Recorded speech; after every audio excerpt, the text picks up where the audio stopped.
며칠만 그냥 밥 좀 먹을 수 있을까요? 밥이요?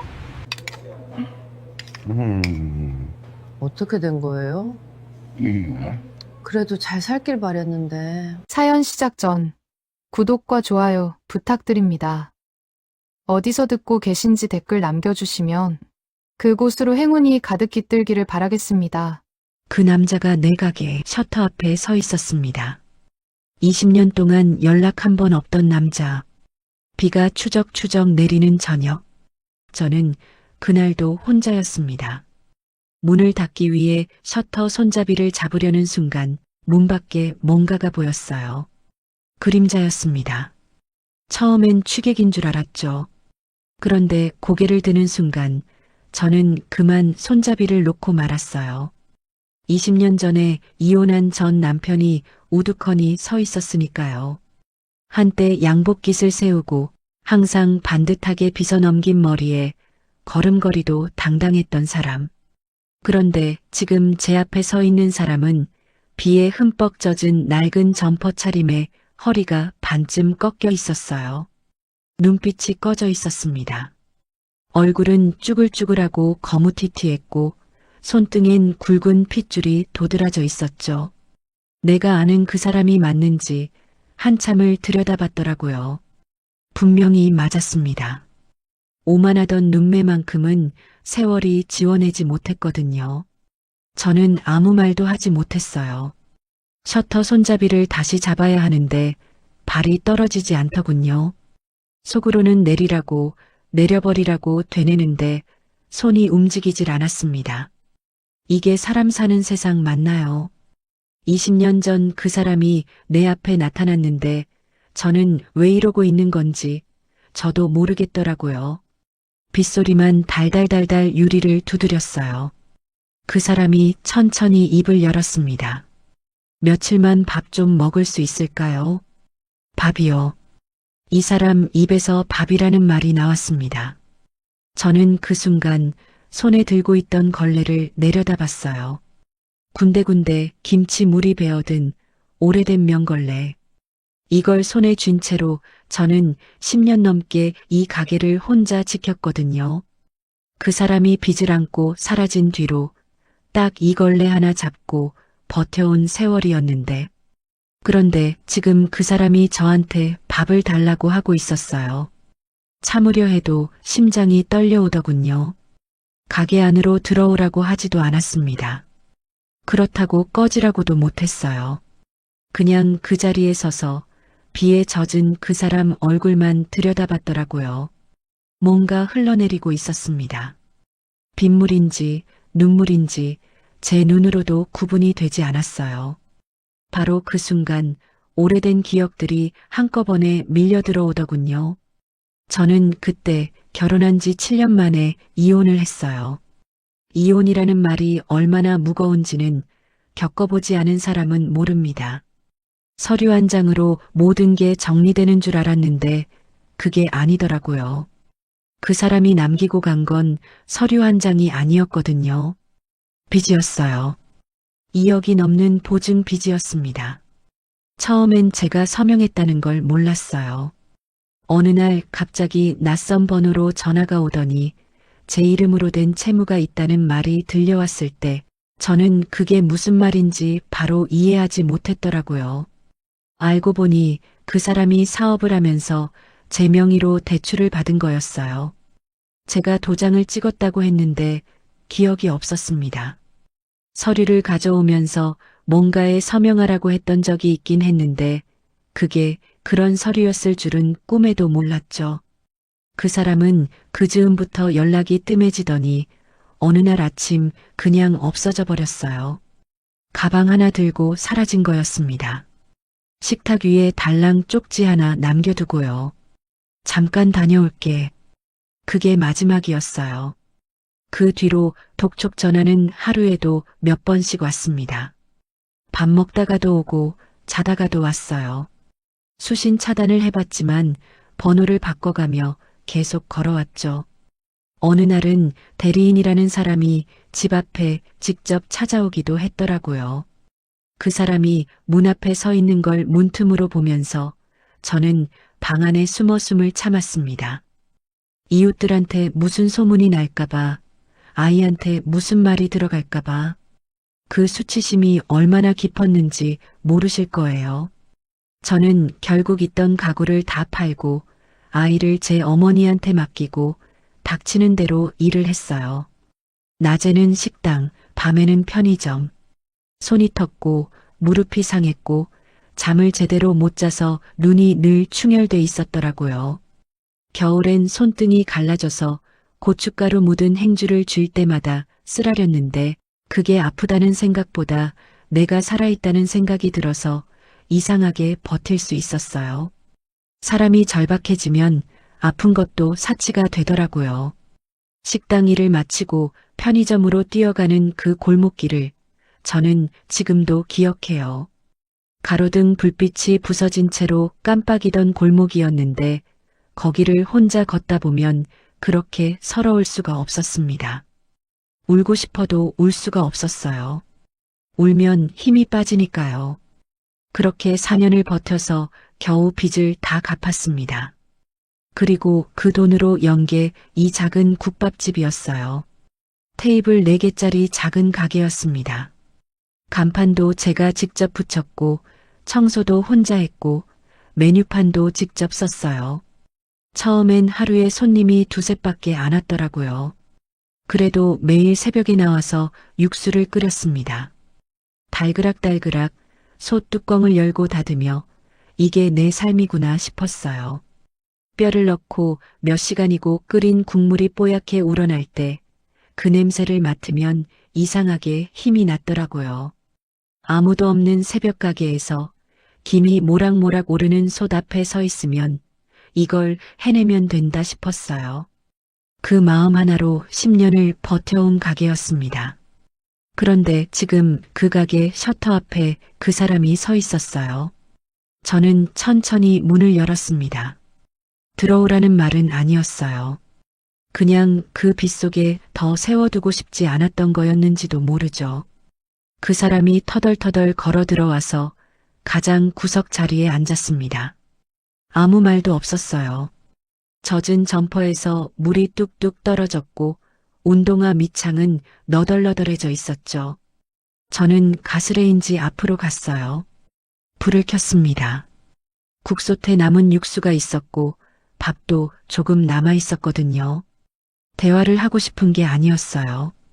그저 손이 먼저 움직였습니다. 뜨끈한 국물이 솥 안에서 보글보글 끓어오르는 소리를 들으며 저는 속으로 수없이 물었어요. 내가 지금 뭘 하는 건가 하고요. 이 사람한테 밥을 줄 이유가 없었습니다. 아무것도 없었어요. 오히려 이 사람 얼굴을 보는 것 자체가 저한테는 벌이나 다름없었더라고요. 손이 떨렸습니다. 뚝배기에 밥을 퍼담으면서도 국물을 떠넣으면서도 왜 이러고 있는 건지 스스로 이해가 안 됐어요. 국밥 한 그릇을 그 사람 앞에 놓으면서 저는 아무 말도 하지 않았습니다. 그 사람도 아무 말이 없었어요. 숟가락을 집어드는 손이 부들부들 떨렸습니다. 그런데 바로 그 순간이었어요. 그 사람이 뭔가를 말하려는 듯 입술을 달싹이더니 결국 아무 말도 못하고 고개를 떨구더군요. 어깨가 들썩였습니다. 소리도 없이 그냥 고개만 떨군 채로 어깨가 흔들렸어요. 저는 그것을 보고 카운터 안으로 들어가 버렸어요. 보고 싶지 않았거든요. 보면 안 된다는 걸 알았어요. 이 사람이 불쌍하다고 느끼면 제가 지는 거였으니까요. 그래서 눈을 돌리고 빈 그릇을 닦는 척하면서 창밖만 바라봤습니다. 비는 여전히 내리고 있었어요. 그런데 그게 끝이 아니었습니다. 그날 밤 그 사람은 일어나지 않았어요. 그 사람은 그날 밤 테이블에 엎드려 잠이 들었어요. 저는 한참을 카운터 안에서 그 모습을 바라봤습니다. 깨워야 하나, 그냥 둬야 하나, 내보내야 하나. 생각이 꼬리를 물고 이어졌어요. 결국 저는 창고에서 오래된 담요 하나를 꺼내다가 그 어깨 위에 덮어줬습니다. 덮어주면서도 손이 이상하게 떨렸어요. 이게 맞나 싶으면서도 손은 이미 담요 끝을 여며주고 있었더라고요. 그날 밤 저는 가게 안에서 혼자 의자를 붙여 누웠어요. 집에 가면 그 사람 혼자 두는 게 되니까 그냥 있었습니다. 자려고 눈을 감아도 잠이 오지 않았어요. 천장만 멍하니 바라보다가 어느 순간 날이 밝았더라고요. 아침 일찍 눈을 떠보니 그 사람이 이미 일어나 있었어요. 테이블을 닦고 있었습니다. 걸레를 들고 구석구석 닦는데 솜씨가 영 어설펐어요. 한 번도 이런 걸 해본 사람이 아니었거든요. 저는 아무 말 없이 앞치마를 두르고 육수불을 켰어요. 그렇게 첫날이 지나고 이틀이 지났습니다. 그 사람은 말이 없었어요. 시키지 않아도 아침이 되면 일어나서 빗자루를 들었고 손님이 나가면 상을 치웠고 저녁엔 설거지를 했더라고요. 솜씨가 없어서 그릇을 깨뜨리기도 했고 행주지를 잘못해서 물을 흘리기도 했지만 그래도 묵묵히 했어요. 사흘째 되던 날 밤이었습니다. 손님이 다 빠지고 가게가 조용해졌을 때 그 사람이 카운터 앞에 섰어요. 뭔가 말하려는 것 같았는데 한동안 아무 말도 없다가 겨우 입을 열었습니다. 미안해요. 딱 두 글자였어요. 저는 아무 반응을 하지 않았습니다. 손에 쥔 영수증 묶음을 계속 넘기면서 못 들은 척했어요. 그런데 가슴이 뜨거워지더군요. 미안하다는 말을 저는 오래 기다렸었거든요. 20년 동안 기다린 말이었는데 막상 들으니까 눈물이 나는 게 아니라 화가 났습니다. 미안하다는 말 한마디로 끝낼 수 있는 일이 아니었거든요. 저는 영수증 묶음을 내려놓고 그 사람을 똑바로 봤어요. 당신 그거 알아요? 목소리가 생각보다 차갑게 나왔습니다. 내가 당신 보증 빚 갚으려고 4년을 식당이랑 편의점 뛰어다닌 거. 그 사람이 눈을 피했어요. 말이 한번 터지니까 멈출 수가 없었습니다. 20년 동안 가슴 한켠에 꾹꾹 눌러두었던 말들이 한꺼번에 쏟아져 나오려고 했어요. 비톡촉 전화가 오던 그날이 생각났거든요. 편의점 야간 근무를 마치고 새벽에 막 집에 들어서는데 모르는 번호로 전화가 왔었어요. 피곤해서 안 받으려다가 혹시 아이한테 무슨 일이 생겼나 싶어서 받았더니 채권 추심 업체라고 하더군요. 귀를 의심했습니다. 제 이름으로 된 채무 2억 3천만 원, 상환이 지연되고 있다고. 그 순간 다리가 풀렸어요. 현관 앞에 그냥 주저앉았습니다. 새벽 5시였고 밖엔 아직 어두웠고 저는 아무것도 할 수 없었어요. 변호사한테 상담을 받으러 갔더니 서류가 분명히 존재한다고 했습니다. 제 도장이 찍혀 있다고. 그걸 듣는 순간 그 사람이 언젠가 서류 여러 장을 가져와서 서명해달라고 했던 날이 떠올랐어요. 집 계약서라고 했거든요. 그냥 믿었습니다. 부부였으니까요. 그게 제 가장 큰 실수였어요. 아이가 10살이었는데 그 애를 어머니한테 맡기고 주말에도 못 보고 명절에도 일했어요. 그 애가 엄마 언제 와요? 했을 때 내가 뭐라고 했는지 알아요? 대답이 없었습니다. 곧 간다고 했어요. 그 말하면서 전화를 끊고 화장실에서 울었어요. 그게 몇 번인지 세다가 포기했거든요. 가슴속 어딘가에서 오래 눌러둔 덩어리가 올라오는 것 같았어요. 참으려고 했는데 참을 수가 없었습니다. 당신이 사라진 뒤에 내 삶이 어떻게 됐는지 당신은 알기나 해요? 알고 싶기나 했어요? 그 사람이 고개를 숙였습니다. 아무 말도 하지 않았어요. 그 침묵이 더 화가 났더라고요. 변명이라도 해줬으면 속이 더 시원했을 텐데 그냥 고개를 숙여버리니까 할 말을 잃어버린 것 같았어요. 저는 더 이상 말을 이어가지 않았습니다. 앞치마를 벗어 카운터 위에 올려두고 불을 끄고 가게 문을 나섰어요. 혼자 길을 걸었습니다. 그날따라 골목이 유난히 길게 느껴졌더라고요. 가로등 불빛 아래를 걸으면서 뭔가 뱉어버리고 싶은데 뭘 뱉어야 할지 모르는 그런 기분이었어요. 속이 꽉 막힌 것 같은데 울지도 화내지도 못하는 그 답답함. 이걸 안고 산 게 20년이라는 게 새삼 허탈했습니다. 집에 돌아와서 씻고 누웠는데 잠이 오지 않았어요. 그 사람 얼굴이 자꾸 떠올랐습니다. 처음엔 화가 났어요. 그 다음엔 또 이상하게 불쌍한 마음이 들었고 그게 또 화가 났어요. 이 사람 때문에 평생 감정이 이 모양인데 아직도 내가 이러고 있나 싶었거든요. 새벽 2시가 넘어서야 겨우 눈이 감겼어요. 다음 날 아침 가게에 나가니 그 사람이 또 와 있었습니다. 셔터 밖에서 기다리고 있었어요. 저는 말없이 셔터를 올렸습니다. 그 뒤로도 그렇게 며칠이 더 흘렀어요. 그 사람은 말수가 없었고 저도 말을 섞지 않았습니다. 그냥 같은 공간에 있는 거였어요. 아침엔 육수 끓이는 소리, 낮엔 손님 소리, 저녁엔 설거지 소리. 그 소리들 사이로 우리 둘은 서로 부딪히지 않으면서 하루를 흘려보냈습니다. 그런데 어느 날 단골 어르신 한 분이 그 사람을 보시더니 물으셨어요. 저분이 여기 새로 일하는 분이야? 저는 잠깐 멈칫했어요. 네, 뭐 잠깐요. 그렇게 대답하고 말았습니다.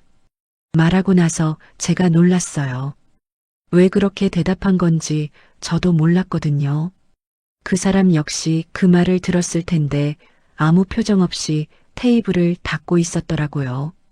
그 모습이 이상하게 마음에 걸렸습니다. 저는 그날 저녁 처음으로 그 사람한테 밥을 같이 먹자고 했어요. 말로 한 건 아니었어요. 그냥 조용히 상을 2개 차렸습니다. 그 사람이 잠깐 저를 봤어요. 그리고 아무 말 없이 맞은편에 앉았더라고요. 밥을 먹는 내내 둘 다 아무 말이 없었어요. 숟가락 소리만 달그락달그락 났습니다. 된장찌개 하나, 김치 하나, 계란말이 하나. 소박한 밥상이었는데 그날따라 그 밥이 이상하게 목에 걸렸어요. 이 사람이 불쌍한 건지, 내가 약한 건지, 아직도 미련이 남은 건지, 그 어느 것도 답을 낼 수 없었습니다. 밥을 다 먹은 뒤 저는 그릇을 거들어 일어났어요. 그런데 그 사람이 제 그릇까지 먼저 집어서 개수대로 가져가더군요. 서툰 손길로 물을 틀고 수세미를 들고 그릇을 닦기 시작했어요. 등이 보였습니다. 예전엔 그렇게 넓어 보이던 등이었는데 지금은 왜 그리 좁아 보이던지 반쯤 구부정한 채로 그릇을 닦는 그 뒷모습을 보면서 저는 아무 말도 못했어요. 이 사람이 언제부터 이렇게 됐을까 하는 생각이 스치는 걸 억지로 눌렀습니다. 불쌍하다고 느끼면 또 지는 거니까요. 그런데 그게 끝이 아니었어요. 설거지를 마친 그 사람이 수건으로 손을 닦으며 천천히 돌아서더니 조심스럽게 말을 꺼냈거든요. 그 한마디가 오래 쌓아둔 제 마음을 다시 뒤흔들었습니다. 설거지를 마친 그 사람이 손을 닦으며 천천히 입을 열었습니다. 1달만요. 저는 그 말이 무슨 말인지 바로 알아들었어요. 가게에 있게 해달라는 거였습니다. 밥값이라도 하겠다는 거였고요. 저는 아무 말도 하지 않았어요. 그냥 가스레인지 위 육수 솥 뚜껑을 들었다 닫았다 했습니다. 뭔가를 하고 있어야 이 침묵을 버틸 수 있을 것 같았거든요. 1달. 그 말이 이상하게 귓가에 맴돌았어요. 1달이면 내보낼 수 있다는 건지 아니면 그 안에 뭔가를 보여주겠다는 건지 이 사람 속이 뭔지 저는 여전히 몰랐습니다. 믿어도 되는 사람이 아니었거든요. 그건 제 온몸이 기억하고 있었어요. 그런데 그날 밤 저는 이상한 결정을 하나 했습니다. 가게 창고 한켠에 낡은 간이 침대가 하나 있었어요. 오래전에 제가 야간 작업할 때 쓰던 거였는데 그걸 꺼내서 창고 구석에 폈어요. 자리를 만들어준 겁니다. 아무 말 없이 그냥. 그 사람이 그걸 보더니 고개를 한번 숙이고 말이 없었어요. 감사하다는 말도 알겠다는 말도 없었습니다. 그냥 창고 문을 닫았더라고요. 저는 집으로 돌아오는 길에 내가 왜 그랬지를 수십 번 되물었어요. 동정심인지 아직 남은 정인지 아니면 그냥 지쳐서 판단력이 무뎌진 건지 어느 것도 확실하지 않았습니다. 걸어가다가 문득 멈춰서서 하늘을 올려다봤어요. 별도 없는 흐린 밤이었는데 그냥 올려다봤습니다. 모르겠다. 그냥 모르겠다 싶었어요. 이 나이에 이 고민을 하고 있는 내가 한심하기도 했고 그렇다고 모른 척하기도 어려웠거든요. 그 사람이 식사도 제대로 못하고 있다는 건 눈에 보였어요. 몸도 성하지 않아 보였고요. 제가 아무리 원망을 해도 눈앞에서 굶어 죽어가는 사람을 내치는 건 제가 할 수 있는 일이 아니었습니다. 그게 제 성격이었어요. 20년이 지나도 변하지 않는 어쩌면 저를 제일 힘들게 하는 제 성격이었죠. 한 가지만 확실했어요. 딱 한 달. 그 이상은 없다고 마음속으로 선을 그었습니다.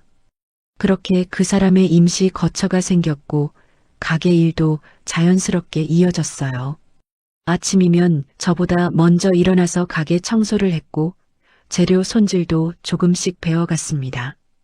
처음엔 파 하나 제대로 못 썰어서 굵기가 제각각인 파를 들고 어쩔 줄 몰라 하더라고요. 저는 아무 말 없이 옆에서 다시 썰었어요. 그랬더니 다음 날은 혼자서 더 가늘게 썰어 놓았습니다. 그런 식이었어요. 가르쳐주지 않아도 등 너머로 보면서 따라했고 혼나지 않아도 스스로 고쳤어요. 그 모습이 이상하게 낯설었습니다. 제가 알던 그 사람이 아닌 것 같았거든요. 제가 알던 그 사람은 식사 후에 상위에 수저를 그냥 놓고 일어나는 사람이었어요. 자기 그릇을 한 번도 직접 싱크대에 갖다 놓은 적이 없던 사람이었고 집안일은 무조건 제 몫이라고 여기던 사람이었습니다. 그런데 지금은 설거지를 하고 마루를 닦고 손님 상을 치우고 있었어요. 무릎이 안 좋은지 쭈그려 앉았다 일어날 때마다 살짝 찡그리더라고요. 그걸 봤을 때 저는 아무 말도 하지 않았습니다. 못 본 척했어요. 안쓰럽다는 말이 입 밖으로 나오는 순간 그게 빌미가 될 것 같았거든요. 사람이 무너지면 이렇게 달라지는 건가 싶었습니다. 아니면 원래 이런 사람이었는데 형편이 받쳐줄 때 감춰진 건지. 그 생각까지 미치자 마음이 더 복잡해졌어요. 어느 날 점심 장사가 끝나고 손님이 다 빠진 후였어요. 그 사람이 혼자 테이블 닦는 걸 보다가 저도 모르게 말이 나왔습니다. 밥 먹어요. 그 사람이 걸레를 내려놓고 고개를 들었어요. 눈이 살짝 흔들리는 것 같았더라고요. 대답이 없었는데 그 눈빛이 뭔가를 말하고 있었어요. 앉아요. 저는 국밥 2그릇을 내왔습니다. 일부러 신경 쓰지 않으려고 했는데 손이 알아서 고명을 한 번 더 얹고 있었어요. 그걸 뒤늦게 알아채고 속으로 혼났습니다. 그 사람이 자리에 앉아서 한동안 그릇을 들여다봤어요. 그러더니 조심스럽게 숟가락을 들었는데 그걸 보다가 저는 괜히 눈을 돌렸습니다. 그 사람이 먹는 속도가 느렸어요. 급하게 먹는 게 아니라 천천히 음미하듯 먹더군요. 국물을 한 숟가락 떠서 오래 마시고 밥을 조금씩 넣어서 먹었어요. 뜨거운지 호호 불기도 했는데 그 모습이 어쩐지 처음 보는 것 같았습니다. 그걸 보면서 저는 이상한 걸 깨달았어요. 이 사람이 밥을 제대로 못 먹은 지 꽤 됐겠구나 하는 거였습니다. 비에 젖어 셔터 앞에 서 있던 그날이 처음이 아니었을 거라는 생각. 얼마나 오래, 얼마나 힘들게 지냈을까. 그런 생각이 드는 게 또 싫었어요. 이 사람이 얼마나 힘들었는지는 제가 알 바가 아니거든요. 그래도 밥은 먹여야지 라는 마음. 그게 전부였어요. 그 이상도 그 이하도 아니었습니다. 며칠이 더 지나면서 가게 분위기가 조금씩 바뀌기 시작했어요. 손님들이 그 사람을 익숙하게 대하기 시작했더라고요. 어떤 어르신은 들어오면서 아저씨도 안내하고 인사를 건네기도 했고, 아이를 데리고 오는 젊은 엄마는 그 사람한테 물을 달라고 부탁하기도 했어요. 그 사람은 군말 없이 물을 떠다 줬고 앞치마로 손을 닦으며 자리를 정리했습니다. 어느 날은 단골 할아버지 한 분이 드시다가 뚝배기를 엎으셨어요. 뜨거운 국물이 테이블 위로 쏟아졌는데 제가 달려가기도 전에 그 사람이 먼저 뛰어가서 행주로 닦고 할아버지 바짓단에 묻은 국물도 조심스럽게 닦아드렸어요. 할아버지가 멋쩍어 하시니까 괜찮습니다. 드세요 하고 새 뚝배기를 가져다 드렸더라고요. 그 모습을 보면서 저는 아무것도 모르는 척 계속 다른 테이블을 닦았습니다. 그게 자연스럽게 보였어요. 그게 더 이상했더라고요. 어느 날 저녁 문을 닫고 혼자 장부를 정리하다가 문득 이달 들어 매출이 조금 늘었다는 걸 알았어요. 혼자서는 감당이 안 돼서 놓치던 테이블을 챙기게 된 게 컸던 것 같았습니다. 그 사람이 있으니까 손님을 더 받을 수 있었던 거였어요. 저는 그 장부를 덮으면서 한숨을 쉬었습니다. 이게 좋은 건지 나쁜 건지 아직도 모르겠다고 생각했어요. 사실 그 사람이 있고 나서 달라진 게 하나 더 있었어요. 전에는 혼자 문을 닫고 나면 가게가 너무 조용했거든요. 설거지 소리도 없고 빗자루 소리도 없고 그냥 저 혼자 수도꼭지 잠그는 소리만 있었는데 지금은 창고에서 뭔가 바스락거리는 소리가 들렸어요. 누군가 있다는 소리. 그게 이상하게 무섭지 않았습니다. 오히려 그 소리가 없어지면 어쩌나 싶은 생각이 스쳤고 그런 제 자신이 또 황당했어요. 이 사람이 여기 있으면 안 되는데 그 생각은 변함이 없었습니다. 그런데 몸은 이미 그 사람이 있는 일상에 익숙해지고 있었어요. 그런데 그게 끝이 아니었습니다.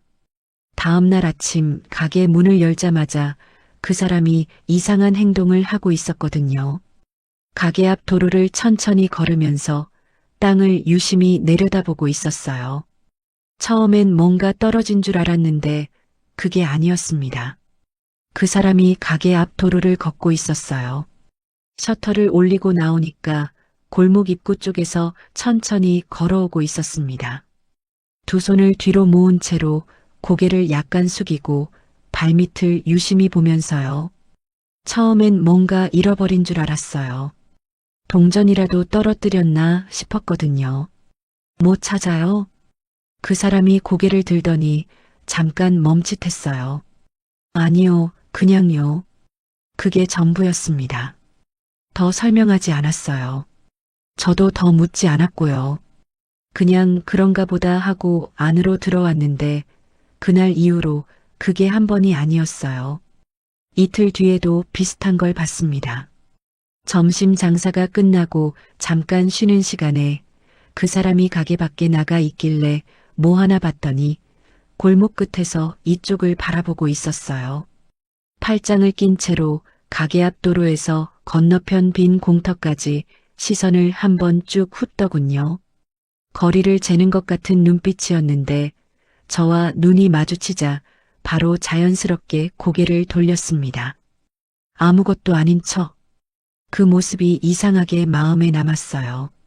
가게 앞 땅을 왜 저렇게 들여다보는 건지, 뭘 보고 있는 건지. 가게 건너편 공터는 오래전부터 주인 없이 방치된 곳이었어요. 가로세로가 꽤 넓은 땅인데 자풀만 무성하고 아무도 관심을 갖지 않던 곳이었거든요. 우리 동네 사람들도 거기 뭔지 잘 모를 정도였습니다. 그런데 그 사람은 거기를 자꾸 들여다봤어요. 그리고 우리 가게 앞 도로도 마치 머릿속으로 치수를 재듯이 바라보더군요. 며칠 뒤에는 손님이 없는 오후에 그 사람이 외출을 했습니다. 어디 가냐고 묻지 않았어요. 제가 그 사람 행방을 챙길 이유가 없었거든요. 그런데 2시간쯤 지나서 들어오는데 손에 서류 봉투를 들고 있었어요. A사 크기의 흰 봉투였는데 봉투 윗면이 살짝 부풀어 있었습니다. 안에 서류가 제법 들어있는 것 같았어요. 저와 눈이 마주치자 그 사람이 자연스럽게 봉투를 뒤로 감췄어요. 그리고 아무 말 없이 창고로 들어갔습니다. 저는 그걸 보면서 아무 말도 하지 않았어요. 그런데 그 봉투가 자꾸 머릿속에 걸렸습니다.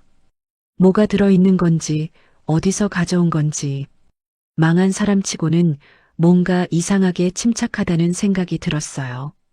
처음 나타났을 때부터 그 느낌이 있었는데 그냥 넘겼던 거였죠. 보통 이렇게 무너진 사람들은 눈빛 자체가 달라요. 뭔가에 쫓기는 것 같고 불안해 보이고 작은 소리에도 움찔하고. 그런데 이 사람은 초라해 보이긴 해도 눈빛만큼은 이상하게 흔들리지 않았거든요. 어딜 봐도 당황하지 않고 조용히 상황을 보는 것 같은 그 눈빛. 가끔 혼자 생각에 잠겨 있는 모습을 보면 뭔가를 계산하고 있는 사람처럼 보이기도 했어요. 그게 처음부터 마음에 걸렸는데 그냥 제가 너무 생각이 많은 건가 하고 눌러뒀었거든요. 그런데 그날 이후로 저는 그 사람을 조금 다르게 보기 시작했습니다. 그 주 토요일이었어요. 점심 장사를 마치고 제가 마트에 장을 보러 나갔다가 돌아오는 길에 우연히 그 사람을 봤습니다. 골목 2블록 아래에 있는 부동산 중개소 앞이었어요. 그 사람이 유리문 안쪽에서 중개인으로 보이는 사람과 마주 앉아 있었더라고요. 뭔가를 펼쳐놓고 손가락으로 짚어가며 얘기하는 모습이었는데 표정이 진지했습니다. 웃지도 않고 고개를 끄덕이면서 뭔가를 꼼꼼히 확인하는 사람의 얼굴이었어요. 저는 그 앞을 그냥 지나쳤어요. 멈추지 않았습니다. 그런데 몇 걸음 걸어가다가 발이 멈춰버렸어요. 장바구니를 든 채로 그냥 거기 서 있었습니다. 들어가서 물어볼 수도 없고 모른 척 갈 수도 없는 그 기분. 결국 그냥 집으로 왔어요. 그런데 집에 돌아와서도 그 장면이 머릿속에서 지워지지 않더군요. 부동산이요. 이 사람이 부동산에서 뭘 한다는 건지. 살 것도 없고 팔 것도 없을 텐데. 그럼 임대? 아니면 매물 조회? 이것저것 생각을 해봤는데 답이 나오지 않았어요. 그러다가 문득 이런 생각이 들었습니다. 혹시 우리 가게 앞 그 공터랑 관련이 있는 건 아닐까?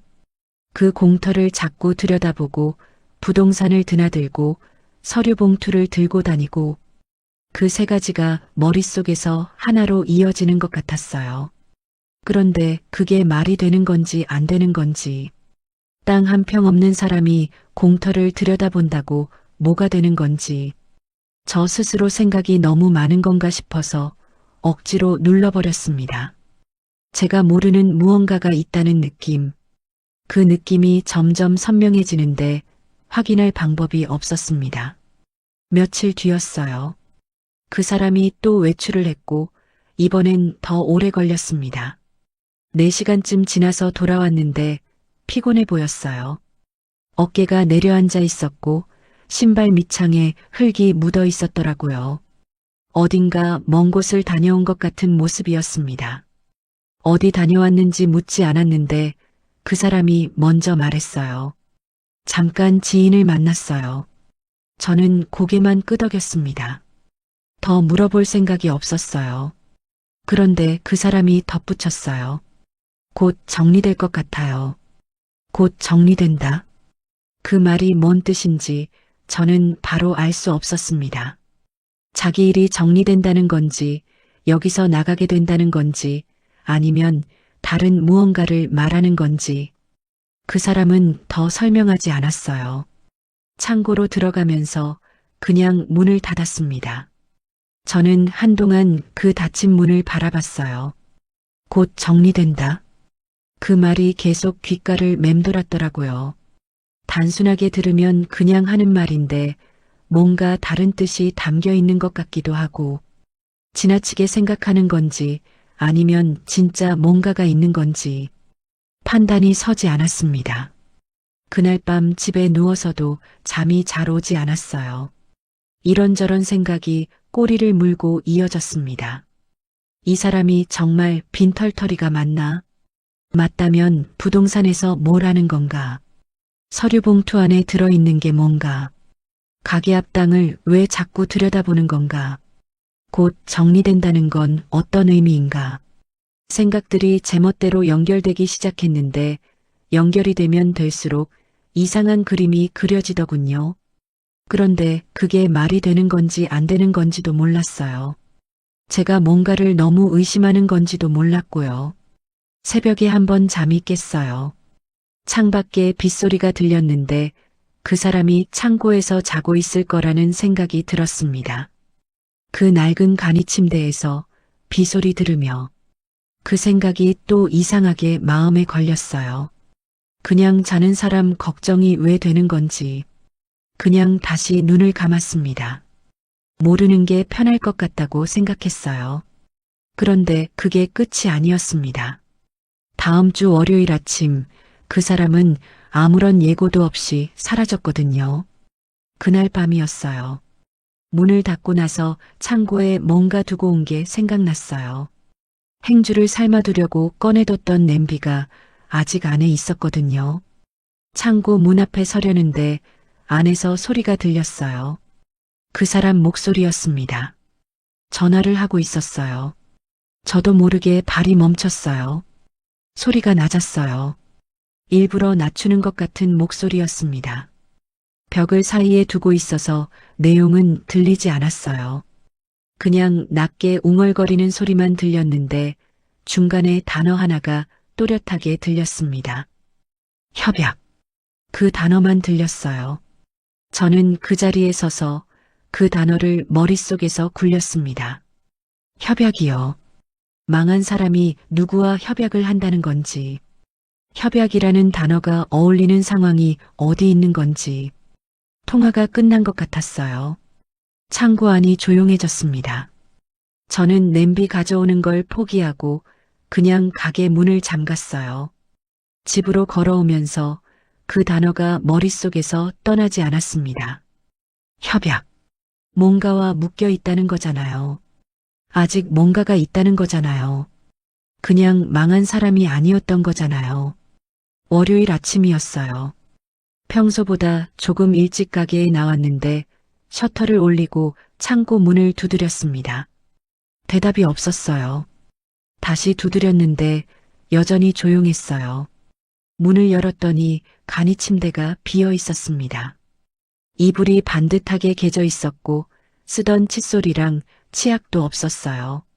낡은 가방도 옷가지도 전부 사라져 있었습니다. 제가 빌려줬던 얇은 담요도 깔끔하게 개져 침대 위에 올려져 있었어요. 처음부터 아무도 없었던 것처럼 창고는 텅 비어 있었어요. 또 도망간 건가? 그 생각 하나가 머릿속을 스치는 순간 가슴 한가운데서 뭔가 뜨거운 게 치밀었어요. 20년 전에도 이랬습니다. 예고 없이, 설명 없이 그냥 사라지는 것. 손에 힘이 풀렸어요. 가스레인지 앞에 서서 한참을 그냥 있다가 결국 불을 켰습니다. 할 일을 해야 했거든요. 점심 장사 내내 아무 일 없는 척 움직였어요. 그런데 손님이 끊기고 가게가 조용해지자 빈 창고가 자꾸 신경에 걸렸습니다. 결국 문을 다시 열었어요. 낮 햇살이 비스듬히 들어왔는데 역시 아무것도 없었습니다. 침대 매트를 들춰봤을 때 작은 흰 봉투 하나가 나왔어요. 봉투 안에는 5만 원짜리 여러 장. 세어봤더니 50만 원이었습니다. 그리고 꾹꾹 눌러 쓴 메모지 한 장이 들어 있었어요. 밥값이에요. 신세 많이 졌어요. 밥값. 부동산은 왜 갔는지, 서류 봉투엔 뭐가 들었는지, 곧 정리된다는 말은 무슨 뜻이었는지 아무것도 설명하지 않고 봉투 하나로 모든 걸 마무리해버렸어요. 이 사람은 왜 항상 이러는 건지 20년 전에도 말 한마디 없이 사라졌고 이번에도 달랑 메모지 하나. 화가 났습니다. 그런데 그 화가 어디를 향한 건지도 몰랐어요.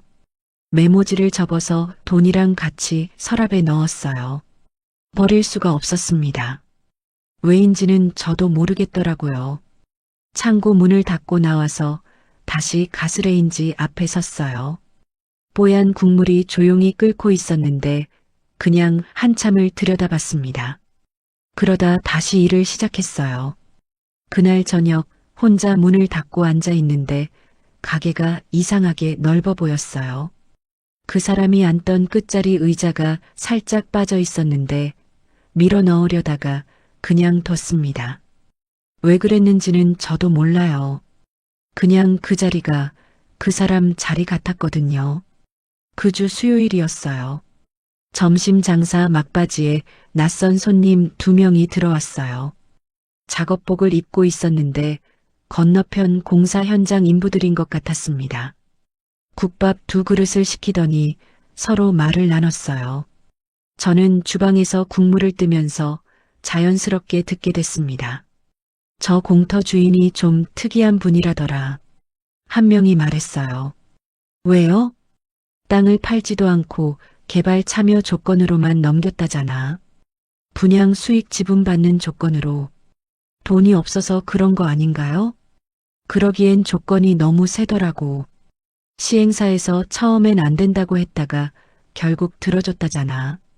저는 그 이야기를 들으면서 국자를 잡은 손에 힘이 들어갔어요.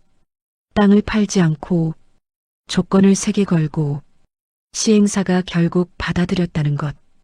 이 사람이 망한 사람이 맞기는 한 건지 아니면 망한 척을 한 건지 국밥 2그릇을 들고 나갔습니다. 인부들은 이미 다른 얘기를 하고 있었어요. 저는 그냥 그릇을 내려놓고 돌아왔어요. 그런데 그 대화가 내내 머릿속을 떠나지 않았습니다. 그렇게 일주일이 지났습니다.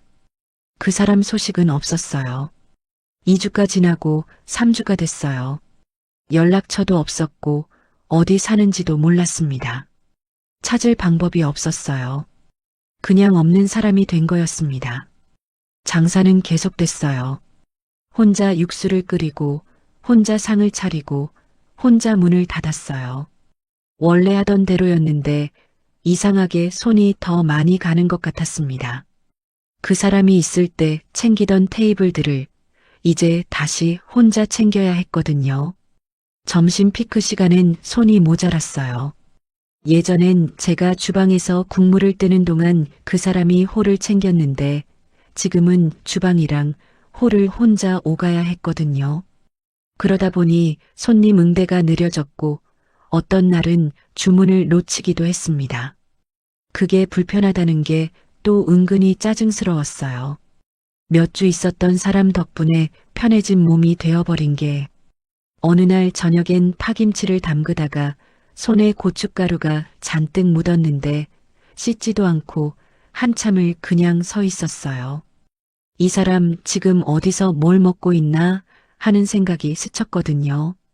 그러고는 스스로 어이없어서 고춧가루 묻은 손을 바로 씻어버렸습니다. 단골 어르신 한 분이 어느 날 국밥을 드시다가 한마디 하셨어요. 그 아저씨는 어디 갔어요? 저는 잠깐 멈췄다가 대답했습니다. 볼일 있어서 잠깐 나갔어요. 어르신이 고개를 끄덕이시더니 더 묻지 않으셨어요. 그 대답을 하면서 저도 모르게 이 사람을 감싸주는 말을 하고 있었다는 걸 나중에야 알았습니다. 그러던 어느 날 아침이었습니다. 셔터를 올리고 나오다가 저는 그 자리에 멈춰 섰어요. 가게 건너편 공터에 높다란 가림막이 세워져 있었거든요. 어젯밤까지만 해도 작풀만 무성하던 그 빈 땅이 하룻밤 사이에 초록색 펜스로 둘러쳐져 있었어요. 그리고 펜스 한쪽에 커다란 현수막이 걸려 있었습니다. 지상 15층 고급 오피스텔 신축 예정. 저는 그 현수막을 읽고 다시 읽었어요. 15층? 바로 우리 가게 맞은편에 멍하니 서 있는데 골목 끝에서 공사 관계자처럼 보이는 사람들이 걸어왔어요. 헬멧을 쓴 사람도 있었고 두꺼운 서류 파일을 옆에 낀 사람도 있었습니다. 그중 한 명이 펜스 앞에 서서 무전기에 뭔가를 말하더니 현수막을 한번 올려다 봤어요. 다른 한 명은 가게 쪽을 힐끗 바라보더니 뭔가를 수첩에 적었습니다. 저는 그 모습을 가게 앞에서 그냥 바라봤어요. 수첩에 뭘 적는 건지, 저희 가게가 뭔가 걸리는 건지, 괜한 불안이 스쳤습니다. 그리고 문득 이상한 생각 하나가 스쳤어요. 이 사람이 가게 앞을 그렇게 들여다보던 게, 부동산을 드나들던 게, 서류 봉투를 감추던 게, 곧 정리된다고 하던 게, 이것과 연결되는 건 아닐까? 손이 천천히 식어가는 게 느껴졌습니다. 설마 싶었어요. 그런데 그 설마가 자꾸 커졌어요. 그날 하루 종일 그 생각을 떨쳐내지 못했습니다. 손님한테 주문을 잘못 받기도 하고 국물을 흘리기도 했어요. 단골 어르신이 오늘 왜 그러냐고 물으셔서 그냥 잠을 못 잤다고 했더라고요. 저녁에 문을 닫고 혼자 그 펜스를 바라봤습니다. 어두워지면서 가로등 불빛이 초록색 펜스 위로 닿았는데 그게 이상하게 낯설었어요. 며칠 전까지만 해도 저 자리에 자풀이 있었는데 그 공터를 이 사람이 자꾸 들여다봤는데 지금은 15층짜리 건물 공사가 시작되려 하고 있었어요. 가게 안으로 들어와서 의자에 앉았습니다. 다리가 좀 쉬어야 했어요. 하루 종일 혼자 움직였더니 무릎이 뻐근했거든요. 테이블 위에 올려둔 따뜻한 보리차를 한 모금 마시면서 저는 그 펜스 생각을 했습니다. 이 사람이 저 공터 주인을 알고 있었던 건 아닐까? 아니면 저 공터 개발과 관련된 일을 하고 있었던 건 아닐까? 사업이 실패했다더니 사실은 다른 무언가가 있었던 건 아닐까? 생각이 꼬리를 물고 이어졌는데 어느 것도 확신이 서지 않았어요. 확인할 방법이 없었습니다. 이 사람은 없었으니까요. 빈 보리차 잔을 내려놓으면서 저는 그냥 포기하기로 했어요. 신경 쓰지 않기로. 이 사람 일은 이 사람 일이고 저는 제 가게를 지키면 되는 거라고. 그런데 가게 문을 잠그고 나오면서 저는 그 현수막을 한 번 더 봤어요. 지상 15층 고급 오피스텔 신축 예정. 15개 층이 저 공터 위에 올라서면 우리 가게 앞 골목으로 햇빛이 들어올까? 그런 쓸데없는 생각까지 하면서 발길을 돌렸습니다. 그런데 그게 끝이 아니었어요. 며칠 뒤 가게로 낯선 우편물이 하나 도착했거든요.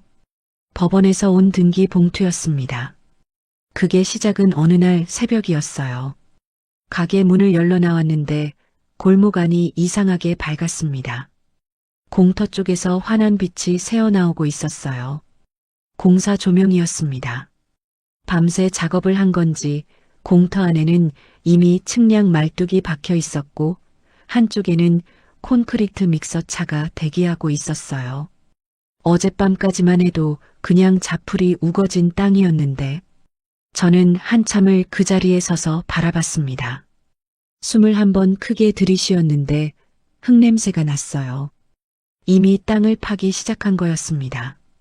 가게 안으로 들어와서 불을 켰어요. 육수솥에 불을 올리고 재료를 손질하기 시작했는데 이상하게 손이 느렸어요. 자꾸 창밖을 보게 됐거든요. 공사 조명이 켜진 공터 쪽이 아까부터 자꾸 눈에 걸렸습니다. 밤새 뭔가를 하고 있었던 거였어요. 그게 이상하게 마음에 걸렸어요. 우리 가게 맞은편에서 저는 자고 있는 동안 저 땅에서 뭔가 시작되고 있었다는 게 골목 입구가 좁아서 겨우 통과했는데 그 큰 기계가 공터로 들어서는 순간부터 소음이 시작됐습니다. 쿵쿵, 땅이 울렸어요. 가게 안에 있어도 진동이 느껴졌고 국물솥 위에 뚜껑이 달달달 떨렸더라고요. 손님 한 분이 뚝배기를 들다가 깜짝 놀라서 내려놓기도 했어요. 그만큼 진동이 심했습니다. 공사 소음이 가게 안까지 그대로 들어왔거든요. 손님들이 하나둘 들어오면서 다들 한마디씩 했어요. 저기 공사 시작했네. 오피스텔이라고요? 저 좁은 골목에 15층을 어떻게 짓는다는 건지. 공사 기간 동안 여기 장사 되겠어요? 시끄러워서. 저는 국밥을 내오면서 웃는 척 대답했지만 속은 편하지 않았어요. 공사 기간이 얼마나 될지도 몰랐고 소음이 손님을 쫓을까봐 걱정이 됐거든요. 실제로 그날 오후 장사는 평소보다 한산했어요. 소음 때문에 앉아있기 불편하셨는지 포장을 부탁하시는 분들이 늘었더라고요. 그 모습을 보면서 속이 철렁 내려앉았습니다. 오후에 단골 할머니 한 분이 오셨는데 국밥을 절반도 안 드시고 일어나셨어요. 너무 시끄러워서 밥이 안 넘어가네 하시면서 저는 죄송하다는 말을 드리면서 속으로 한숨을 삼켰어요. 2년이면 200만 원이 아니라 손님이 절반으로 줄 수도 있겠다 싶었습니다. 그 생각이 들자 가게 계속 유지할 수 있을지 걱정이 됐어요. 10년을 지켜온 가게인데 공사 때문에 손님이 줄어서 문을 닫게 되는 건 아닌가 싶었거든요. 그런데 그것보다 더 마음에 걸리는 게 있었어요. 그 사람이 그 공터를 자꾸 들여다보던 장면이 자꾸 떠올랐거든요. 부동산을 드나들던 것도 서류 봉투를 감추던 것도 공사가 시작되고 나니까 그게 다 연결되는 것 같은 느낌이 들었어요. 그런데 확인할 방법이 없었습니다. 점심 장사가 끝나고 가게 앞에 나와 서 있는데 공사 현장에서 관계자 몇 명이 걸어 나왔어요.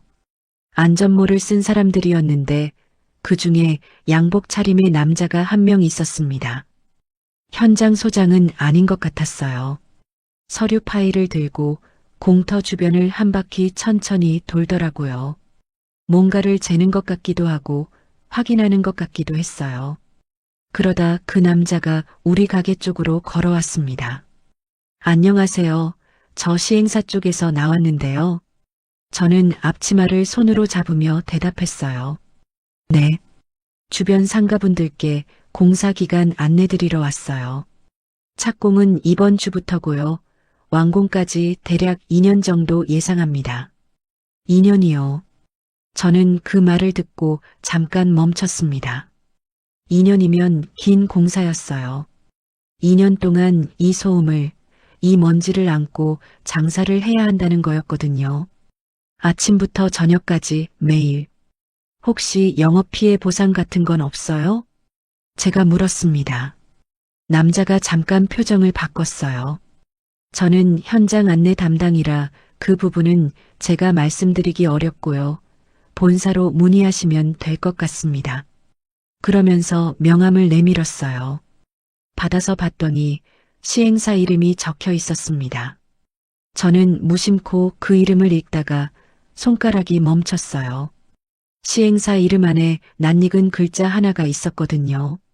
그 사람 이름에서 쓰던 특이한 글자였습니다. 흔히 쓰는 이름이 아니었어요. 그 사람 아버지가 지어줬다면서 예전에 한번 설명해 준 적이 있었거든요. 우연일 수도 있어요. 그런데 손이 이상하게 식어갔습니다.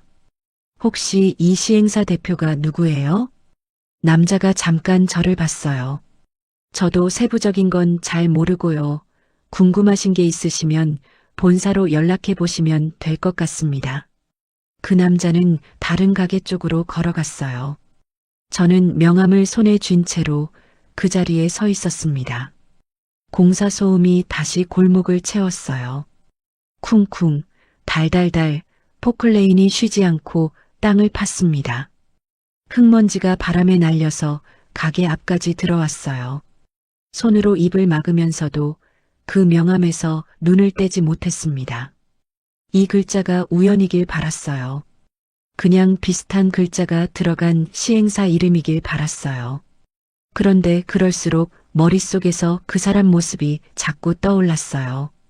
서류 봉투를 뒤로 감추던 손, 공터를 들여다보던 눈빛, 곧 정리된다고 했던 그 말, 그 소리가 머릿속까지 들어오는 것 같았어요. 가게 안으로 들어와서 그 명함을 카운터 위에 올려뒀어요. 시행사 이름을 다시 한번 읽었습니다.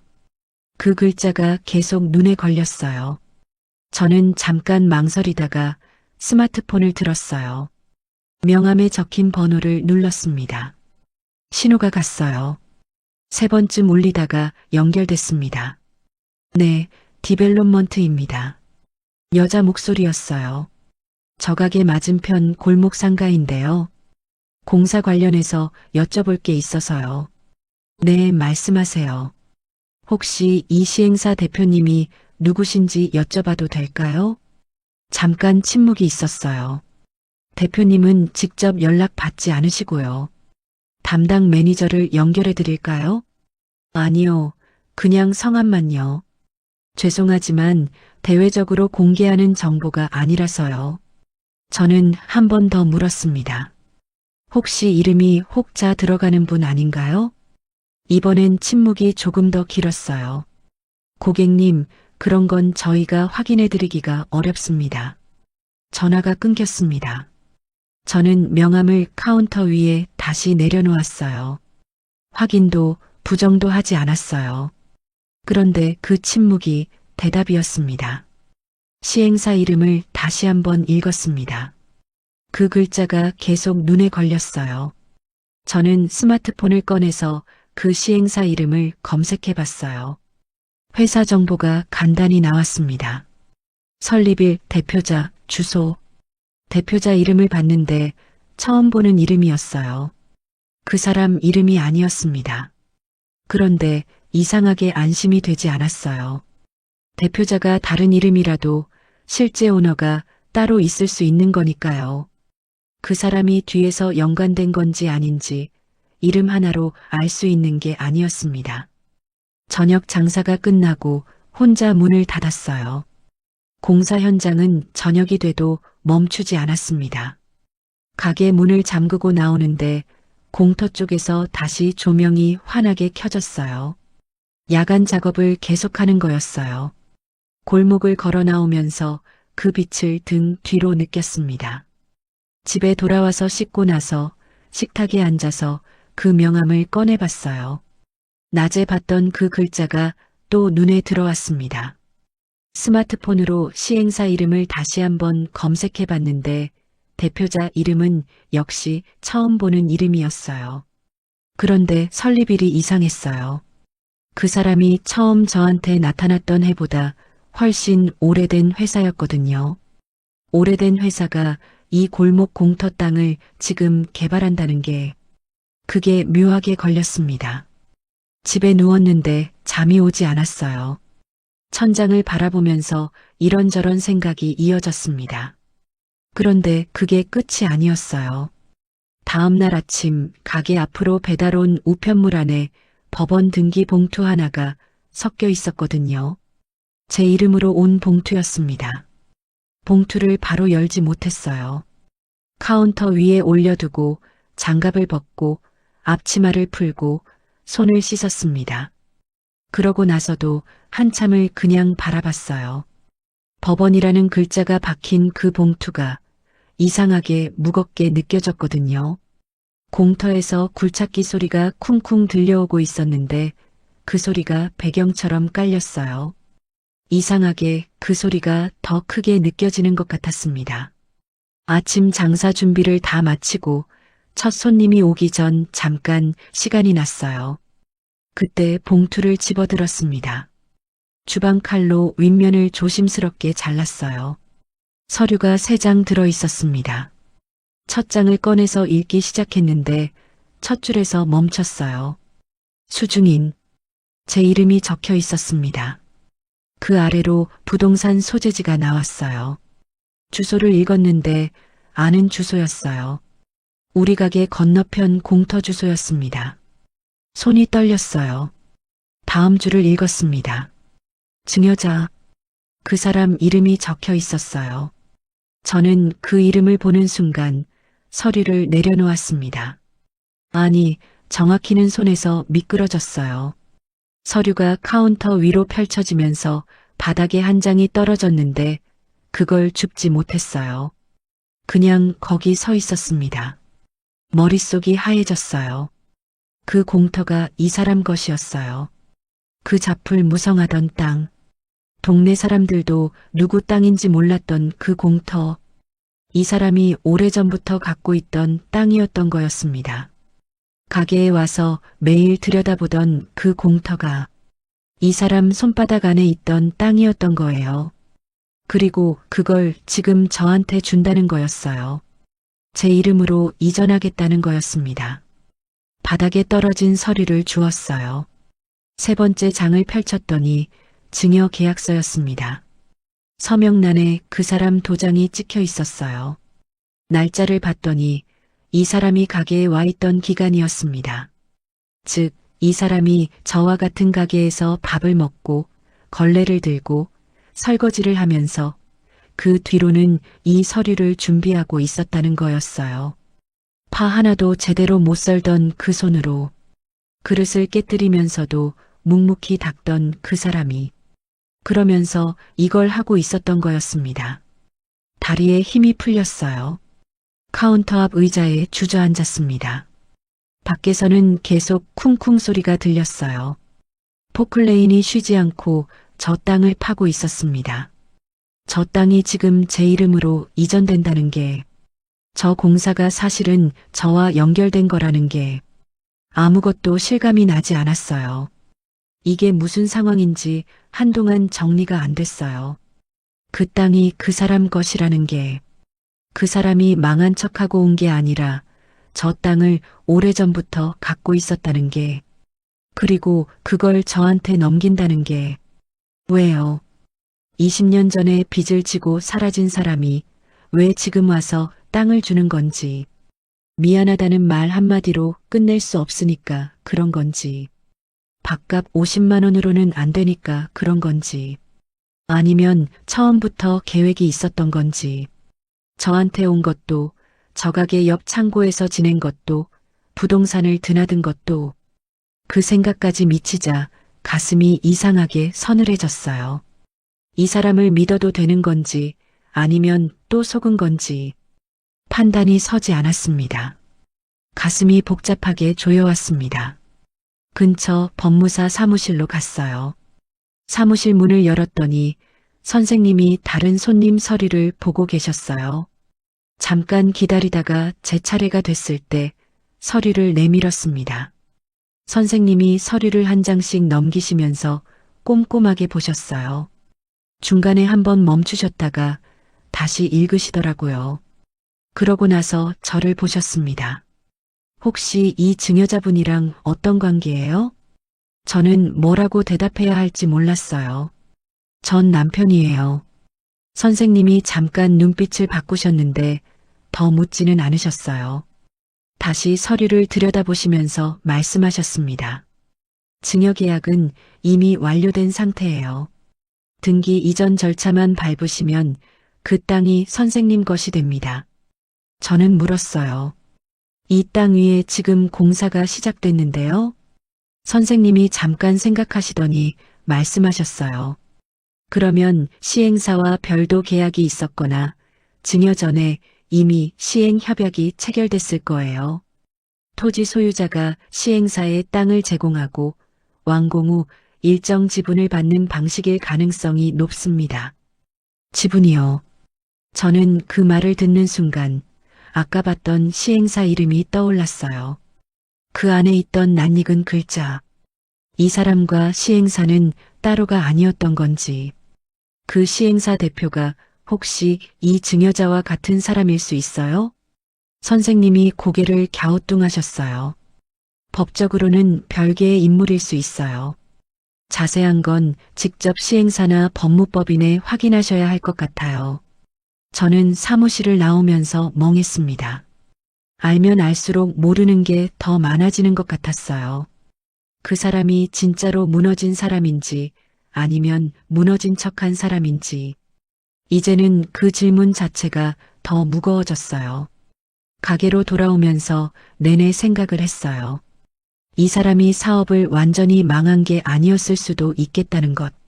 아니면 망하긴 망했는데 이 땅 하나만큼은 지켜온 건지 아니면 처음부터 이 땅이 있었고 이게 다 계획이었던 건지 어느 것도 확신이 서지 않았습니다.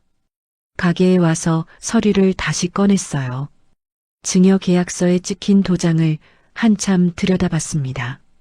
이 사람 손으로 직접 찍은 도장이었어요. 떨리는 손으로 찍었을지 아니면 아무렇지도 않게 찍었을지 그 장면이 머릿속에 그려졌어요.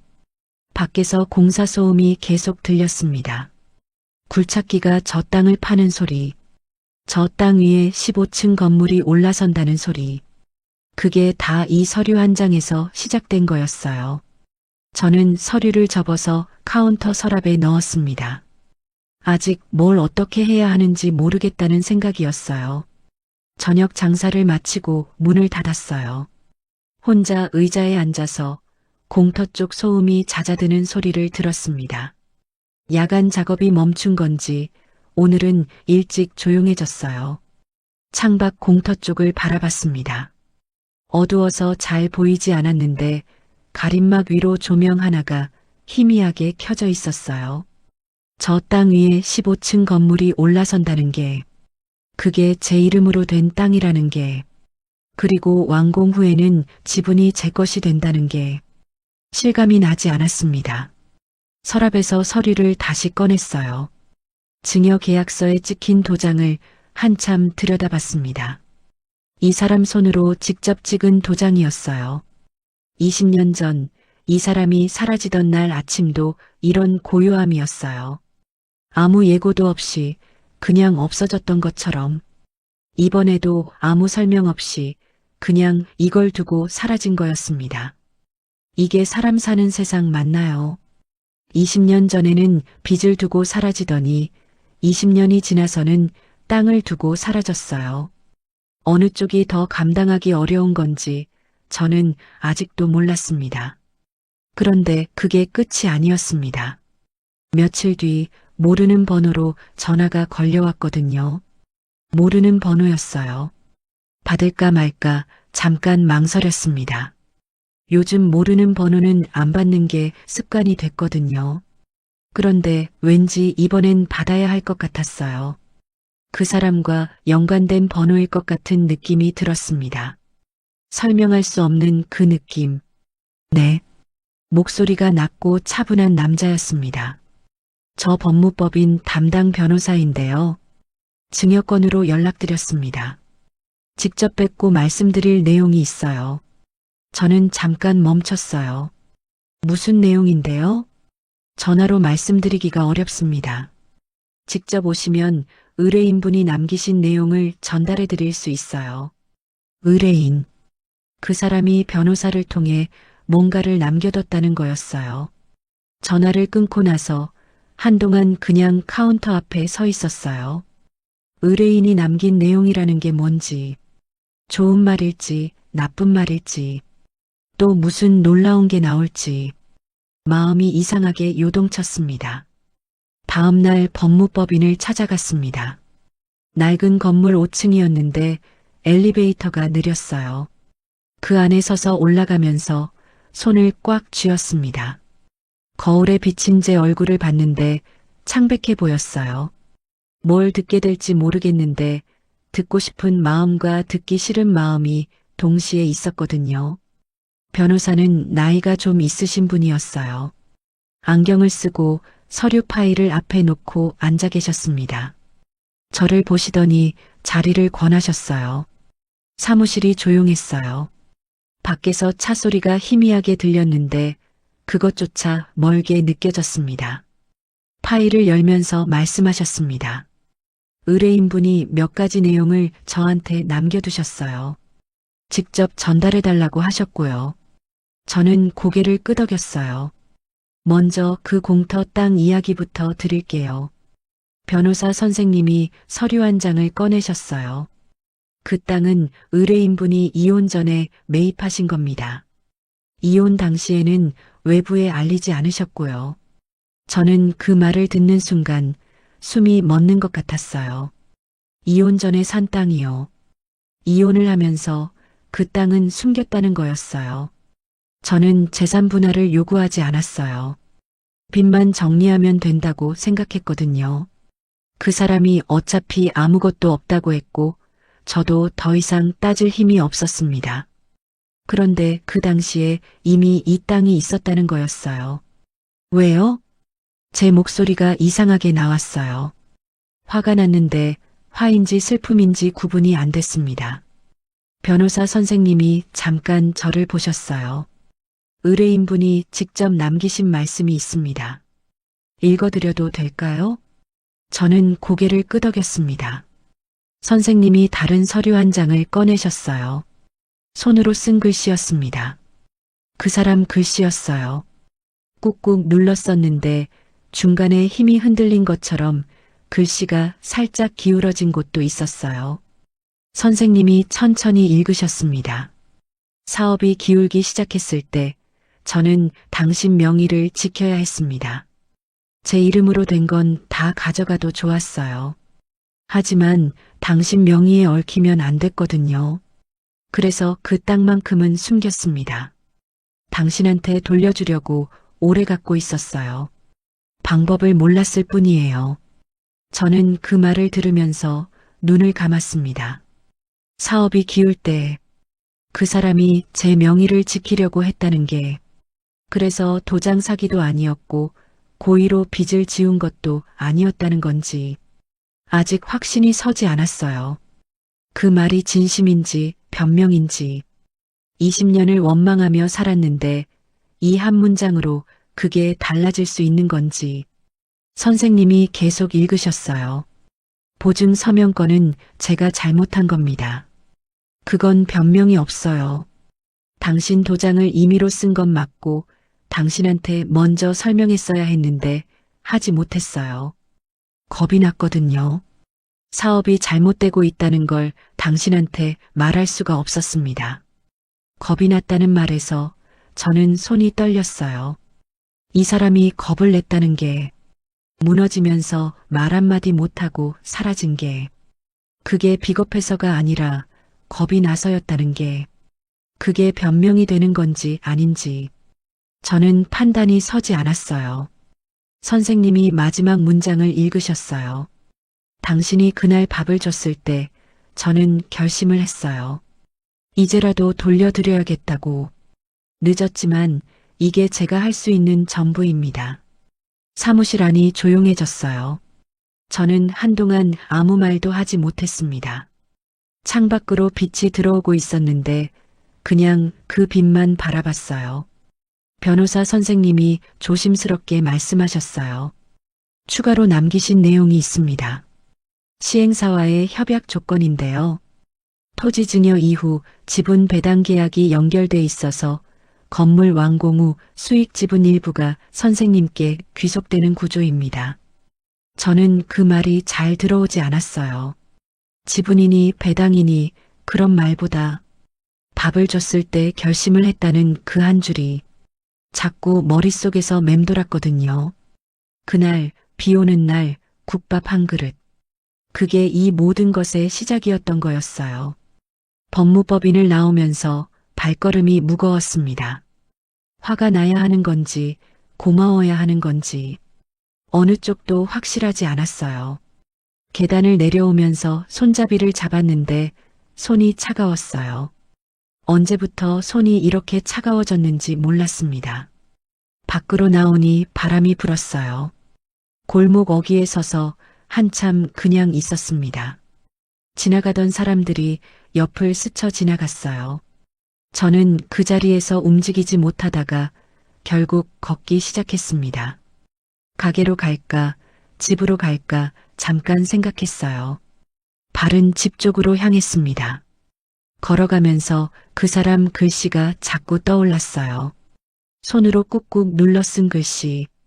변호사 선생님이 읽어주시는데 그 목소리에서 그 사람 목소리가 들리는 것 같았거든요. 당신이 그날 밥을 줬을 때 저는 결심을 했어요. 그 문장 하나가 자꾸 머릿속에서 울렸습니다. 비 오던 날 셔터 앞에 서 있던 그 사람. 그날 제가 문을 열어준 게 이 모든 것의 시작이었던 거였어요.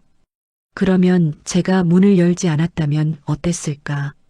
그 생각이 스쳤다가 금방 사라졌습니다. 어차피 의미 없는 가정이었거든요. 저는 그 문을 열었고 국밥을 내왔고 담요를 덮어줬어요. 그게 이 사람한테 결심이 됐던 거였습니다. 집 앞에 도착했어요. 계단을 올라가면서 다리가 좀 무거웠어요. 피곤한 건지 감정이 무거운 건지 몰랐습니다. 문을 열기 전에 잠깐 멈췄어요. 오늘 들은 말들이 아직 머릿속에 차 있었거든요. 겁이 났다는 말, 당신 명의를 지키려 했다는 말, 이제라도 돌려드려야겠다는 말. 화가 나는데 이상하게 눈물이 날 것 같았어요. 참고 문을 열었습니다. 그런데 그게 끝이 아니었습니다. 우편함을 열었더니 그 사람 필체로 쓴 편지 봉투가 들어있었거든요. 봉투를 손에 들었습니다. 그 사람 글씨였어요. 제 이름 석자가 앞면에 적혀 있었는데 꾹꾹 눌러 쓴 글씨가 여느 때 같지 않았어요. 힘을 많이 준 것 같았습니다. 이걸 쓸 때 이 사람이 어떤 마음이었을까? 현관 앞에서 한동안 그 봉투를 들고 서 있었습니다. 신발도 못 벗고 그냥 거기 서 있었어요. 빨리 열고 싶기도 했고 열기 싫기도 했어요. 뭔가 중요한 게 들어있을 것 같았거든요. 알게 되면 다시 되돌릴 수 없을 것 같은 느낌. 그런데 언제까지 이렇게 서 있을 수는 없었어요. 결국 식탁에 앉아서 봉투를 뜯었습니다. 안에는 편지지 2장이 들어있었어요. 앞면만 쓰여 있었는데 글씨가 빼곡했습니다. 첫 줄부터 읽었어요. 이 편지를 쓰는 게 맞는지 오래 고민했어요. 쓰지 않는 게 나을 수도 있다고 생각했거든요. 그런데 결국은 써야겠다고 했습니다. 당신한테 직접 하지 못한 말이 있어서요. 저는 한 줄 읽고 잠깐 멈췄어요. 다음 줄을 읽을 용기를 모아야 했습니다. 손에 땀이 났어요. 국밥이 따뜻했어요. 그날 밤 10년 만에 처음으로 따뜻한 밥을 먹었습니다. 그게 당신 손으로 끓인 국물이라는 걸 알면서 먹었어요. 뭐라고 해야 할지 몰랐어요. 그냥 그게 전부였습니다. 눈이 뜨거워졌습니다. 참으려고 했는데 눈물이 났어요. 소리는 내지 않았어요. 그냥 편지를 든 채로 눈물이 흘렀습니다. 10년 만에 처음으로 따뜻한 밥. 저는 그 한 줄을 여러 번 읽었어요. 이 사람이 10년을 어떻게 살았는지 그 한 줄이 말해주고 있었어요. 밥 한 끼가 없어서 떠돌았던 거였는지, 아니면 밥이 없었던 게 아니라 따뜻한 밥이 없었던 건지, 그 차이가 마음에 걸렸어요. 따뜻하다는 건 단순히 온도가 아니니까요. 눈물을 닦고 다시 편지를 받습니다. 손이 조금 떨렸어요. 편지를 계속 읽었습니다. 당신이 모른 척 해줘서 고마웠어요. 다 알면서 그냥 있어줘서 그게 저한테는 컸습니다. 말이 필요 없었어요. 모른 척이요. 저는 모른 척한 게 아니었어요. 어떻게 해야 할지 몰라서 그냥 있었던 거였거든요. 그런데 이 사람 눈엔 그게 모른 척 해준 거로 보였나 봐요. 잠깐 멈췄어요. 모른 척과 어쩔 줄 몰라서 가만히 있는 것. 결과적으로는 같은 모습이었을 텐데 그걸 이 사람이 배려로 받아들였다는 게 이상하게 가슴에 걸렸어요. 어쩌면 그게 맞는 말인 것도 같았어요. 알면서 모른 척하는 게 사람한테 줄 수 있는 가장 큰 배려일 때도 있으니까요. 편지 2번째 장을 넘겼습니다. 빚은 제가 진 거였어요. 당신이 갚아줬지만 그건 당신 빚이 아니었습니다. 이걸 말하는데 20년이 걸렸어요. 미안합니다. 미안합니다. 변호사 사무실에서도 들었던 말이었는데 이 사람 손으로 직접 쓴 글씨로 읽으니까 달랐어요. 가슴 한구석이 욱신거렸습니다. 20년이요. 이 말을 하는데 20년이 걸렸다는 거였어요.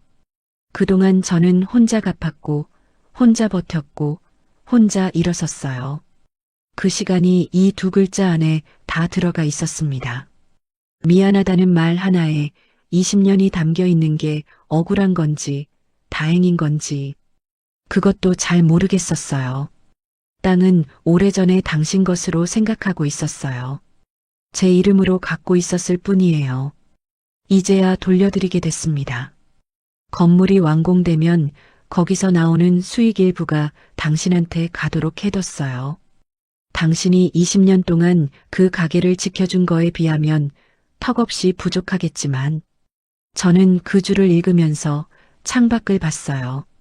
공터 쪽은 보이지 않았지만 그쪽에서 바람이 오는 것 같았습니다. 마지막 문장을 읽었어요. 잘 사세요. 그게 제 마지막 부탁이에요. 편지를 내려놓았습니다. 식탁 위에 조심스럽게 올려뒀어요. 잘 사세요. 이 사람이 그 말을 남기고 간 거였어요. 화해를 요구한 것도 아니고 용서를 구한 것도 아니고 그냥 잘 사세요. 저는 한동안 그 편지를 바라봤습니다. 화가 났어요. 20년 동안 혼자 버텨왔는데 이제 와서 잘 사세요라니. 그게 말이 되는 건지. 직접 와서 얼굴 보고 말하면 되지. 왜 편지인 건지. 왜 또 사라진 건지. 이 사람은 언제나 이렇게 뒷문으로 가는 사람이었어요. 앞으로 걸어 들어오는 법이 없었습니다. 그런데 그 화가 이상하게 오래가지 않았어요. 생각해보면 이 사람이 할 수 있는 말 중에서 이게 가장 솔직한 말이었을 거예요. 용서해달라고 하면 제가 부담스럽고 감사하다고만 하면 가볍고 그냥 잘 사세요. 그 한마디가 이 사람 나름으로는 전부였던 거겠지요. 창밖으로 하늘이 보였습니다. 저녁빛이 들어오고 있었어요. 노란빛이 식탁 위까지 길게 드리워졌는데 편지지 위에도 그 빛이 닿았어요. 그 빛이 이상하게 따뜻해 보였습니다. 저는 천천히 숨을 내쉬었습니다. 이 사람이 옳은 건지 그른 건지 용서할 수 있는 건지 없는 건지 그 판단은 아직 내리지 않았어요. 그런데 이상하게 마음이 조금 가벼워진 것 같았습니다. 오래 쌓여있던 뭔가가 조금 내려간 것 같은 느낌. 돌덩이 같은 게 가슴 안에 있었는데 그게 조금 작아진 것 같았어요. 편지를 다시 접어서 봉투에 넣었어요. 그리고 서랍 안에 넣었습니다. 증여 서류 옆에 서랍을 닫고 나서 부엌에 가서 물을 한 잔 마셨어요. 목이 탔더라고요. 물을 마시는데 손이 아직도 조금 떨렸습니다. 불을 켜지 않고 거실에 앉아 있었어요. 창밖으로 밤하늘이 보였습니다. 별이 몇 개 보였어요. 이 사람 지금 어디 있을지, 오늘 밤은 어디서 자는지, 그런 쓸데없는 생각이 났다가 금방 지워버렸습니다. 신경 쓰지 않기로 했거든요. 그건 이 사람 일이니까. 그런데 또 생각이 났어요. 10년 만에 처음으로 따뜻한 밥이라고 했잖아요. 그 사람이 지금 어디서 뭘 먹고 있는지, 오늘 밥은 따뜻한지, 이걸 걱정하는 제가 이상한 건지, 당연한 건지, 모르겠어요. 그냥 그런 생각이 났어요. 그러면서도 이상하게 마음 한켠이 편해졌어요. 이제 더 이상 이 사람 때문에 20년치 무게를 혼자 들고 다닐 이유가 없었거든요. 그게 해결이 된 건 아니었어요. 용서한 것도 아니었고 화해한 것도 아니었습니다. 그냥 내려놓기로 한 거예요. 그러면서도 생각했어요. 20년 전에는 빚이 남았고 지금은 편지가 남았어요. 어느 쪽이 더 무거운 건지, 어느 쪽이 더 오래 남을 건지 아직 모르겠습니다. 그런데 그게 끝이 아니었어요. 다음 날 아침 가게 문을 열었더니 낯익은 뒷모습이 셔터 앞에 서 있었거든요. 낯익은 뒷모습이었어요. 셔터를 올리고 나오는데 골목 어귀에 그 사람이 서 있었습니다. 처음 나타났던 그날처럼 비는 오지 않았어요. 맑은 아침이었습니다. 공터 쪽에서 공사 소음이 멀리 들렸고 골목에는 아침 햇빛이 비스듬히 들어왔어요. 그런데 그 사람은 그날처럼 그냥 거기 서 있었어요. 제가 멈춰섰습니다. 그 사람이 천천히 돌아봤어요. 눈이 마주쳤습니다. 20년 전에는 그 눈을 보면서 많은 걸 기대했었어요. 달라지겠지, 나아지겠지, 우리 괜찮아지겠지. 그런 기대가 있었거든요. 지금은 아무것도 기대하지 않았어요. 그냥 그 눈을 봤습니다. 그 사람도 그냥 저를 봤어요. 처음 왔을 때보다 더 야위어 보였어요. 얼굴에 그늘이 있었고 눈 아래가 깊어 보였습니다. 그런데 눈빛만큼은 조용했어요. 뭔가를 다 내려놓은 사람 같았습니다. 그 사람이 먼저 말했어요. 왔어요. 저는 대답하지 않았습니다. 잠깐 그 사람을 바라보다가 셔터 쪽으로 걸어갔어요. 들어와요. 그게 전부였습니다. 가게 안으로 들어와서 불을 켰어요. 그 사람이 뒤따라 들어왔습니다. 아무 말이 없었어요. 가게 안이 밝아졌어요. 육수 냄새가 배어 있는 공간.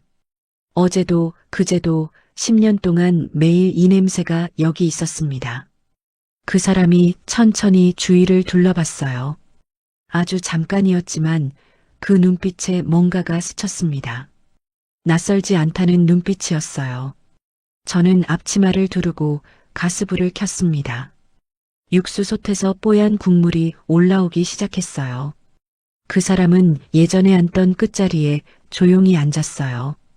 빠져있던 그 의자에 국밥 2그릇을 내왔습니다. 그 사람 앞에 하나, 제 앞에 하나. 말없이 마주 앉았어요. 그 사람이 국밥 그릇을 내려다봤어요. 한동안 그냥 보다가 조심스럽게 숟가락을 들었습니다. 국물을 한 숟가락 떠서 천천히 마셨어요. 뜨거운지 한번 호호 불더니 다시 한 숟가락. 저도 국물을 마셨어요. 말이 없었습니다. 편지 받았어요. 저는 숟가락을 들면서 말했습니다. 네, 다 읽었어요. 그 사람이 고개를 끄덕였어요. 더 말하지 않았습니다. 저도 더 말하지 않았어요. 할 말이 없는 게 아니라 할 말이 너무 많아서 어느 것도 꺼내지 못했어요. 그냥 밥을 먹었습니다. 그 사람이 천천히, 아주 천천히 먹었어요. 급할 게 없는 사람처럼, 아니면 이 시간을 오래 두고 싶은 사람처럼. 밥그릇이 반쯤 비워질 때쯤 저는 한번 그 사람을 봤어요. 고개를 숙이고 먹고 있었는데 그 모습이 이상하게 고요했습니다. 화가 나지 않았어요. 안쓰럽지도 않았어요. 그냥 봤습니다. 왜 왔어요? 그 사람이 잠깐 저를 봤다가 국밥 그릇으로 눈을 내렸습니다. 마지막으로 한번 뵈야 할 것 같았어요. 마지막이요. 저는 그 말을 듣고 뭔가가 확 와닿았어요. 이 사람 몸이 좋지 않은 거라는 생각이 든 거예요. 처음 나타났을 때부터 야위어 있었고 움직임이 느렸고 무릎을 찡그리던 것도 다 이유가 있었던 거였을 수 있다는 게. 아파요? 그 사람이 잠깐 멈추더니 살짝 웃었어요. 처음 보는 웃음이었습니다. 억지로 짜낸 웃음이 아니라 그냥 자연스럽게 나온 웃음이었어요. 조금요. 더 묻지 않았어요. 묻는다고 달라지는 게 없었거든요. 그냥 국밥을 먹었습니다. 둘 다 아무 말이 없었어요. 숟가락 소리만 달그락달그락 났어요. 그 소리가 이상하게 익숙했습니다. 며칠 같이 있었을 뿐인데 이 소리가 이미 익숙해져 있었어요. 밥을 다 먹고 나서 그 사람이 그릇을 조심스럽게 내려놓았어요. 그리고 조용히 말했습니다. 맛있었어요. 저는 그 말을 듣고 눈을 잠깐 감았어요. 국밥이 맛있었다는 그 한마디. 이 사람한테 그게 얼마나 큰 말인지 이제는 알 것 같았거든요. 10년 만에 처음으로 따뜻한 밥이라고 했던 그 편지 한 줄이 다시 떠올랐습니다. 그 사람이 자리에서 일어섰습니다. 가볼게요. 저는 붙잡지 않았어요. 일어서는 그 사람을 보면서 그냥 말했습니다. 잘 가요. 그 사람이 문 앞에서 멈췄어요. 뒤를 돌아보지 않았습니다. 그냥 거기 잠깐 서 있다가 문을 열고 나갔어요. 골목으로 나가는 뒷모습을 봤어요. 천천히 걸었는데 발걸음이 가볍지 않았습니다. 그래도 걸었어요. 점점 작아지다가 골목 끝에서 사라졌습니다. 저는 한동안 그 빈 골목을 바라봤어요. 발소리가 다 사라지고 나서도 한참을 그 자리에 서 있었습니다. 아침 햇빛이 골목 끝까지 닿아 있었어요. 그 빛이 환했습니다. 공터 쪽에서 공사 소음이 들려오기 시작했어요. 쿵쿵, 달달달. 그 소리가 오늘은 이상하게 낯설지 않았습니다. 저는 식탁 위 두 그릇을 보면서 숨을 한번 크게 내쉬었어요. 이 사람이 없어진 자리에 건물이 올라서고 있었어요. 15층이 올라서면 이 골목으로 햇빛이 덜 들어오겠지요. 그래도 괜찮았습니다. 이 가게는 계속 있을 거니까요. 저도 계속 있을 거니까요. 그릇을 들고 싱크대로 갔어요. 물을 틀고 그릇을 씻었습니다. 뽀득뽀득 그 소리가 조용한 아침 가게 안에 울렸어요. 그릇 하나를 닦고 또 하나를 닦았습니다. 이 사람이 먹던 그릇, 제가 먹던 그릇, 똑같이 행주로 닦아서 똑같이 엎어서 제자리에 뒀어요. 그릇을 닦으면서 생각했어요. 20년 전에 이 사람이 제 삶에서 사라졌을 때 저는 혼자였어요. 그리고 다시 사라진 지금도 저는 혼자입니다. 그런데 지금의 혼자는 예전의 혼자와 달랐어요. 예전엔 뭔가를 빼앗긴 것 같은 혼자였는데 지금은 그냥 제자리에 있는 혼자였거든요. 예전엔 혼자라는 게 상처였어요. 지금은 그냥 제 일상이었습니다. 그게 달랐어요. 싱크대에 물을 잠그고 손을 닦았어요. 행주를 빨아서 옆에 걸어뒀습니다. 창밖 공터 쪽을 잠깐 봤어요. 포클레인이 또 움직이고 있었어요. 저 땅 위에 15층이 올라서면 이 골목이 많이 달라지겠지요. 그런데 이 가게는 그 변화 속에 그냥 있을 거예요. 저도 그냥 있을 거고요.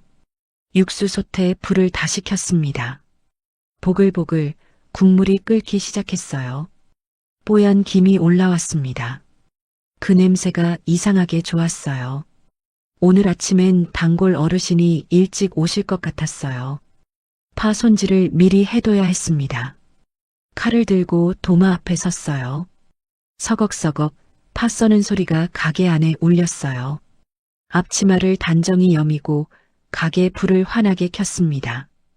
그리고 문을 활짝 열었어요. 골목으로 아침빛이 들어왔습니다. 오늘도 장사를 해야 했거든요. 그게 제 삶이었어요. 이제는 그게 충분했습니다. 오늘의 사연은 여기까지입니다. 끝까지 시청해 주셔서 감사합니다.